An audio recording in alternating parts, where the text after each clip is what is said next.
আজকে শিবরাত্রি। ভেবেছিলাম আজকে শিব ঠাকুরের একটা গল্প আপনাদেরকে শোনাবো, যেটা আমার জীবনে ঘটেছে। কিন্তু সত্যিই শোনাতে ইচ্ছা যাচ্ছে না। আপনাদের বিরুদ্ধে আমার বিশাল বড় একটা অভিযোগ আছে। কারণ আমি ছোট ইউটিউবার বলে আপনারা আমার চ্যানেলে গল্প শোনেন, লাইকও করেন, কিন্তু সাবস্ক্রাইব করেন না।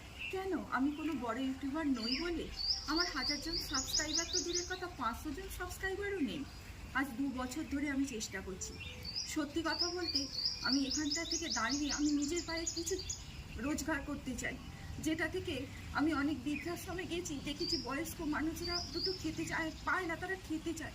আমি সাহায্য করতে চাই। আমার এই 1000 জন সাবস্ক্রাইবার হলে সেখান থেকে আমি মাসে লাখ লাখ টাকা ইনকাম করতে পারবো না, এটুকু আপনারাও বোঝেন। তাই আমার চ্যানেলটায় ঢুকে দেখুন না। যদি আমার বলা গল্প আপনাদের যদি ভালো না লাগে, তাহলে কমেন্টে জানান যে ভালো লাগছে না। সত্যিই আমি এখান থেকে বেরিয়ে যাব, কারণ নিজের প্রতি আমি একটা আস্থা হারিয়ে ফেলছি যে মনে হয় আমি পারবো না, কারণ 2 বছর হয়ে গেল। যদি সত্যিই ভালো লাগে তাহলে প্লিজ আমার চ্যানেলটা একটু সাবস্ক্রাইবার করুন, যাতে আমার স্বপ্নটা পূরণ হয়। আমার নিজের ইনকামের কিছু টাকা আমি সেই দুস্থ মানুষগুলোকে দিতে চাই, আমার স্বামীর ইনকামের কোনো টাকাতে নয়। আমি এই কারণে নিজের পায়ে দাঁড়াতে চাই, এটা আমার স্বপ্ন, বিশ্বাস করুন।